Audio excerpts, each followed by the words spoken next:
Please introduce yourself, state your name and DOC number for the record. Megan Neames, 766-909.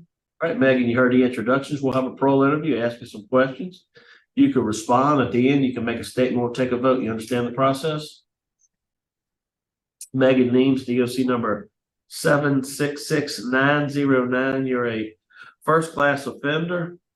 Parole eligibility date 4/20/2024. Good time 11/10/2024. Full term 4/22/2030. 8-year sentence. Possession of methamphetamines, possession of heroin, possession of methamphetamines. Looks like you were revoked on 9/1/2022. Does that sound correct? Yes, sir. All right. Tell me how old you are, Megan. I'm 33. How long have you been incarcerated on this 8-year sentence?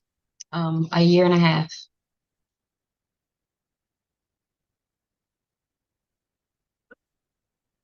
Do you have a GED or high school diploma? I received my GD here. You got your GED while you're there, all right. What grade, what grade did you drop out of school in? In 10th grade. Why'd you drop out of school? I was missing a lot of days. I wasn't doing good, so I just dropped out. Is it drugs or alcohol or stuff like that?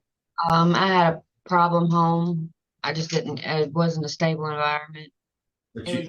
Were you using drugs back then? Yes, sir. Okay. And so what's your drug of choice? It would be meth. Meth. And how long you been using meth? Since you've been a young girl? About 10 years now. 10 years. So what are your plans to stay sober, or what are your plans if you're released? Where are you going to go? What you going to do? Well, I'm gonna go to an Oxford house, a sober living house. Where is that?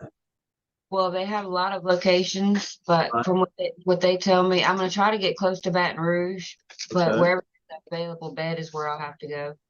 Okay. And so what are you going to do? You can try to get Oxford house. And what about work? What kind of skills do you have to work? Well, they said that I would be able to work in a place where the other girls would work, so I would have a ride because I wouldn't have a vehicle whenever I first got out. So I would have to work with whatever they're doing and apply for that. Have you ever worked before? Not really. So you've been using drugs for the last 10+ years? Yes, sir. How you been making it? You just living where you been living? What you been doing? With family. You have any children? 3. Who's taking care of your children? A friend of the family. All 3 of them? Yes, sir. How old are they? 15, 13, and 12. You have a friend of the family. Do you have rights for those children, or they're Not right now, I don't. so they've been adopted?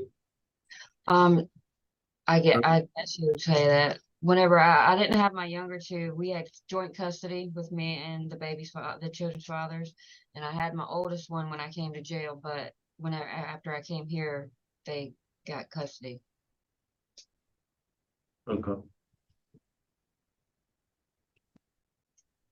So what have you done while you've been in jail to improve to help your problem? Obviously, looking at your history, you have a pretty significant drug problem. You're getting meth and heroin and the work. So you've been using for a while here. What have you done? Of course, and you were revoked again just a little over a year ago. So what have you done while you've been there? What kind of drug treatment? Have you taken any type of long-term substance abuse? What have you done to help yourself? I've been trying to get into the substance abuse class, but they say they won't let me in it because of the way until it's in their system for me to be eligible for it. Okay, you're not eligible for it, they say? I'm eligible for it until I don't know how to say it. Until it's the right there, I can't just ask to go in and they let me go in. It goes based off of my time. Okay. Because those are definitely things that I'm gonna need to see you take before I'm want to let you go. you know, do you work around the facility? Do you do anything there? I do not have a job. No job, or are you a trustee? No, sir. When's your last write-up? I've never had one. No write-up. Okay, so you're just kind of hanging out.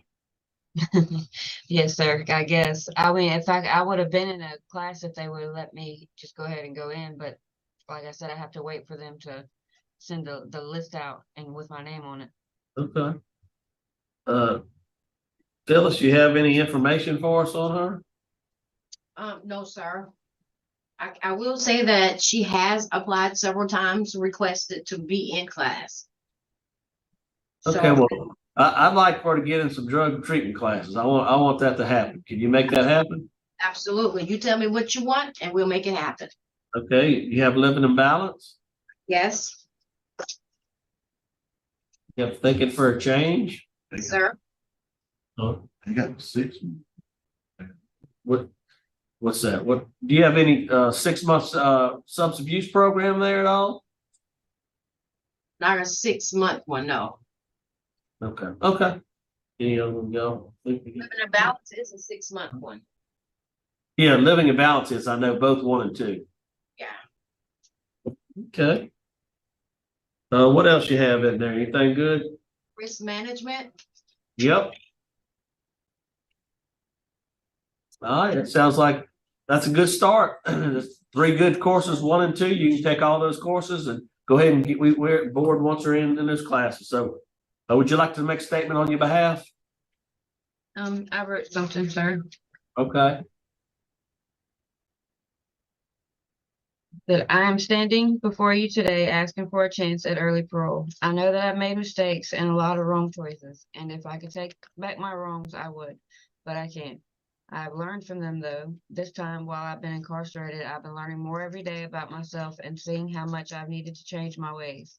I plan on doing whatever I have to do to get my life together. I've lost so much time with my children and for myself, and I want to do everything in my power to make it right.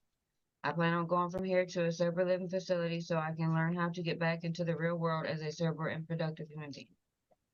Right. Thank you. Pam, ready to vote? I'll vote first. Good. It sounds like you got an idea, but you need some help. You definitely need some classes. We're going to put you in some classes. You need to take them.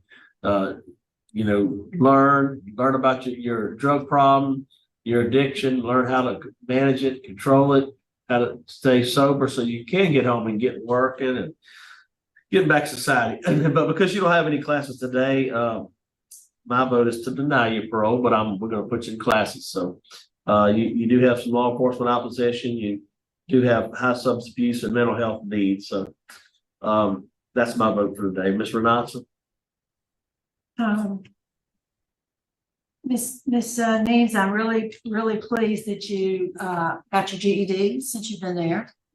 And it's good to hear from Ms. Jones that you have tried at least to get enrolled in classes.